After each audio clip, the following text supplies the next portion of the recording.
morning pa ba? Noon time na, 11 na. Ngayon ay nagluluto na ako para sa ganun ay ready na mamayang 12. At ipapakita ko sa inyo ang niluto ko ngayon. Ito yung ano natin, yung ala marinara na sauce. Ito yung lulutuin ko na pasta dito. Mamaya pag nag-boil yan, malapit na. At ito naman yung rigatone. Di vela ang meron akong available dyan. At iluluto natin ito. Gustong gusto ko to, itong ganito. Lalo na pagka classic lang na tomato ang sauce. I love it. Then, nilagyan ko siya ng pesto na gawa ko. Walang available na ano guys. Walang available na basil na fresh. Wala ngayon. So, ngayon, nagluluto akong pasta. At ito ay ganyan. Kumukulo na. So, pwede na. At dito ay naglilinis. Naglilinis ako ng kitchen.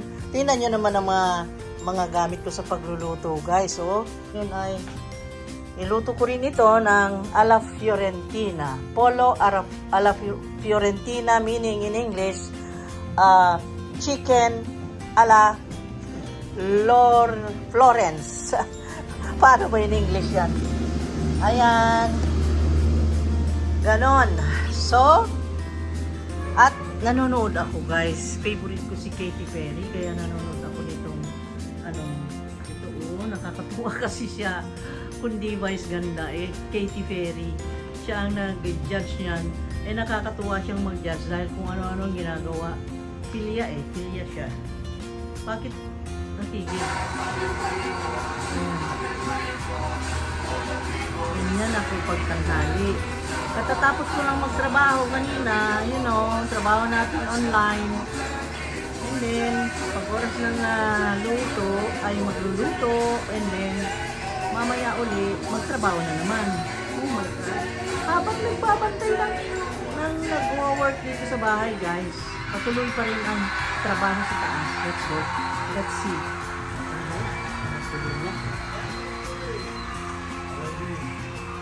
Ayan. Ang ingay ng sa taas. Ngayon ay i-drop na natin guys dahil kumukulo.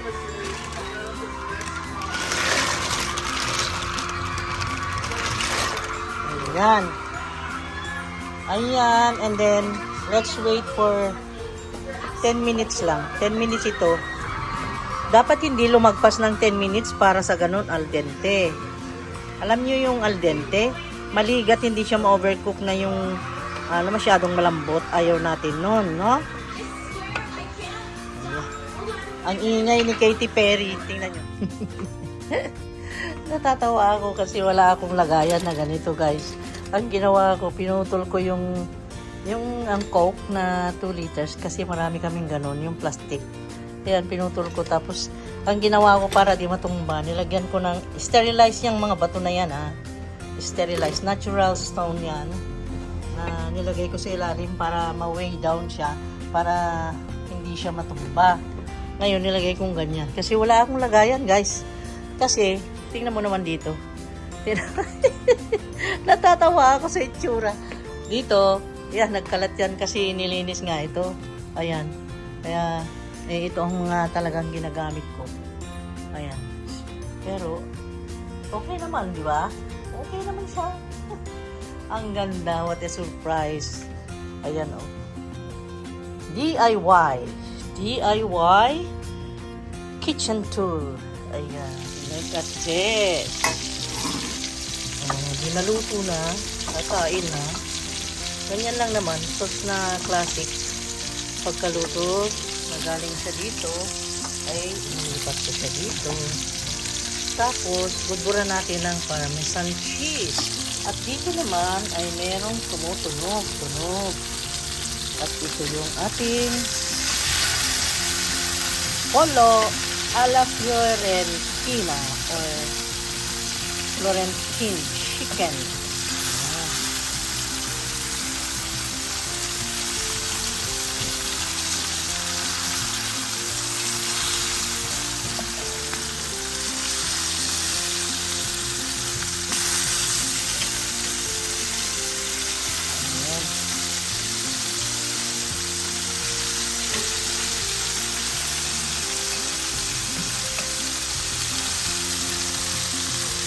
malapit na tayong kakain. Ang sarap yan.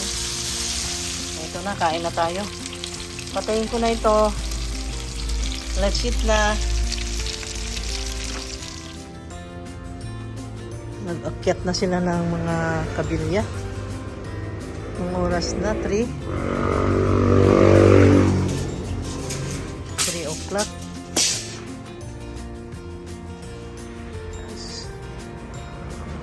Nakapit ni Rescue man. Oh my God, 4:30 pa lang eh. Umulan naman, kaya tigil ang trabaho. Ngayon, uuwi na sila. Mag-advance?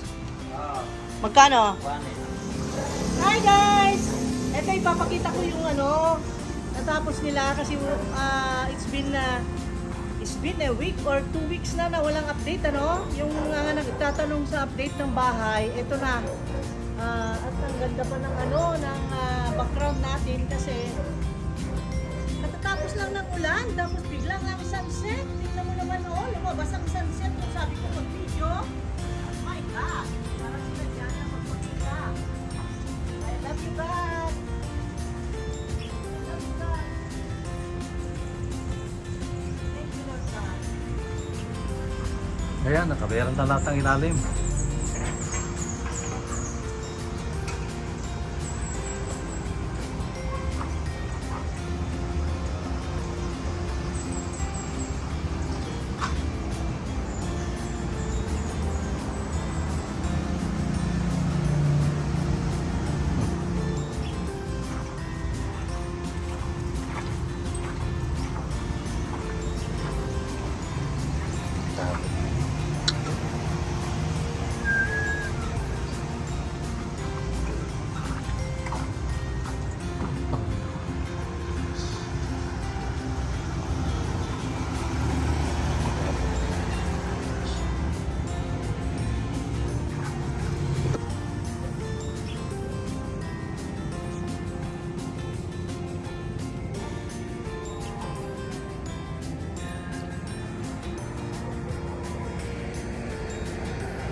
Yan mon.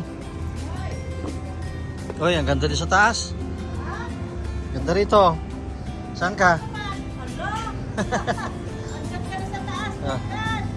Naglawat yung hati.